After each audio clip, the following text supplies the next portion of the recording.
Resistance Management School on realagriculture.com is brought to you by CropLife Canada.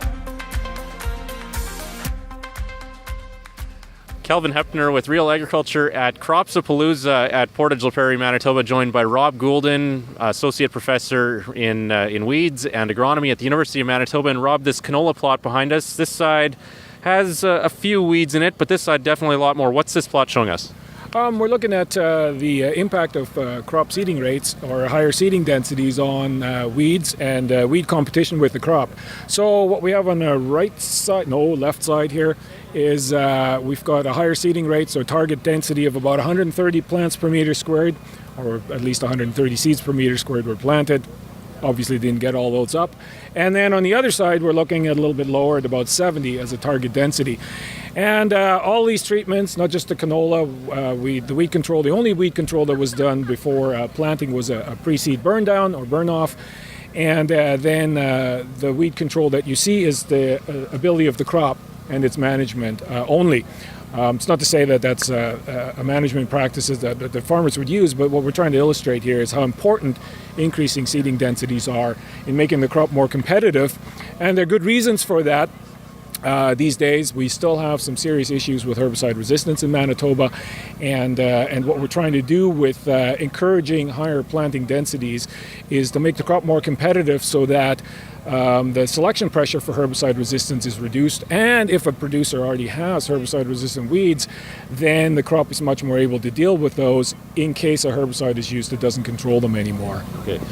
First of all, Rob, 130 plants or seeds per square meter versus 70. What's that in per square foot? It's about a tenth of that, so it's about 12, 13 plants per square foot and about 6 to 7, somewhere in that ballpark per square foot. So those are the target seeding rates. Now we know with canola that we certainly don't get 1 for 1 in terms of emergence and germination. I think germination here was pretty good, but we expect our densities a little bit lower than that.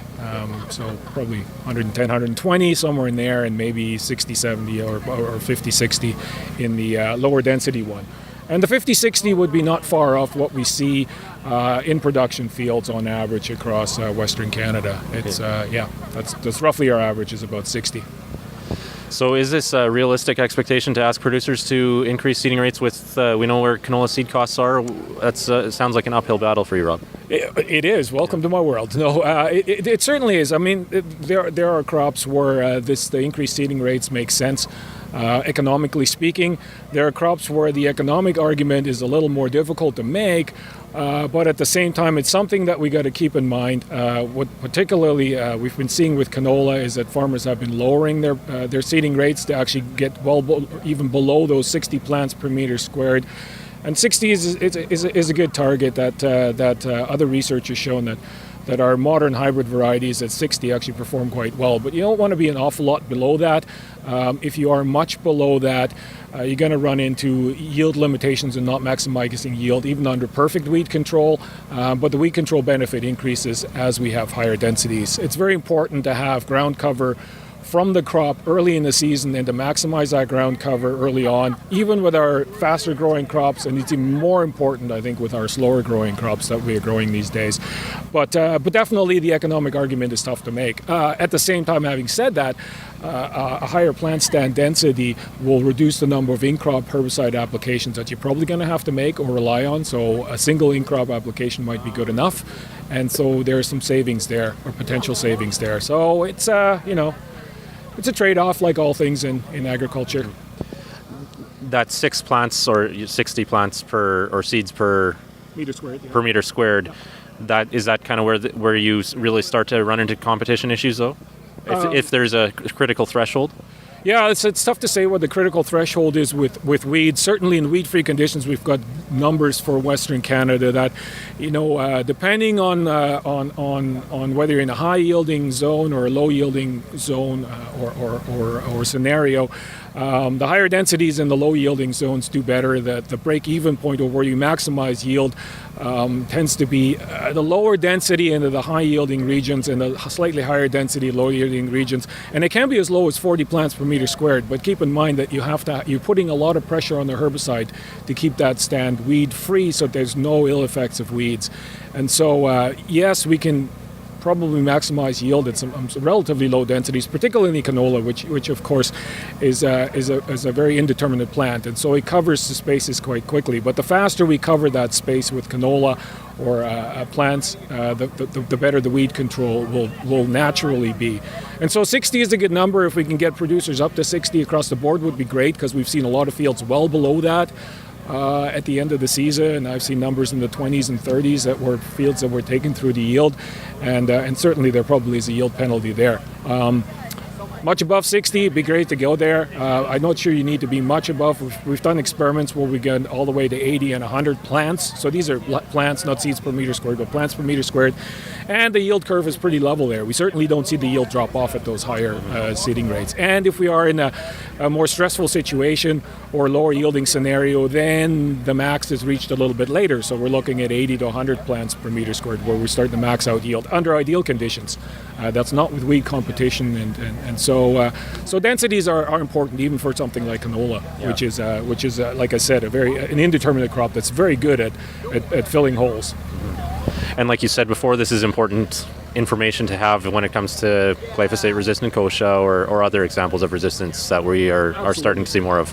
Absolutely. It's very important for resistance weed management, and I'll just throw out some numbers from the last herbicide resistance survey that was done in Manitoba. So that was done in conjunction with my group and Dr. Hugh Becky. And it turns out that in Manitoba now 4 out of 5 fields have a Group 1 herbicide-resistant wild oat population in them. So these weeds are very, very common now. And the herbicide options, depending on what crop we're in, can be very limited. And so we do want to make sure that we don't end up with yield losses due to weeds that we can't control in the field anymore due to low densities. And of course, where the crop is low density, is not competing well with weeds. If those weeds aren't managed, the higher density crop will obviously suppress those weeds, compete with them, and those weeds will produce fewer seeds. So it's all about future seed bank management as well. There's a benefit to it for upcoming seasons. And again, when we do that, we need to rely less on herbicides the following year. So it is part of a rotation as well. This is not unique to a crop. It's unique. It's common to all crops. And we've got a number of crops here where we can show this. And on the economic side, if we have crops, for example, like the cereal crops where the seed costs are relatively low, there isn't, the economic argument is not that strong to cut rates. I think it's do you want to be near optimum or above that, for sure, and manage the weeds that way, in anticipation of a canola crop or whatever may come where the seed costs are higher and maybe seeding rates aren't as high as they could be. So it's a lot of planning involved. Yeah, a rotational approach. Absolutely, rotational approach, and certainly we want to see integrated management tools across the rotation. We always talk about them in individual crops because we do have to optimize them within individual crops. But the general principles of good crop establishment, excellent fertility package, keeping the fertilizer away from the weeds and feeding the crop only, all those things all add together to certainly increase weed management, but also productivity of the crop. So the seeding rate thing is not only a weed management tool, it's also very important from a crop productivity perspective outright, and good sound agronomy to start out with. All right. Very good. Thanks for your time, Rob. Yeah, no worries. Thank you.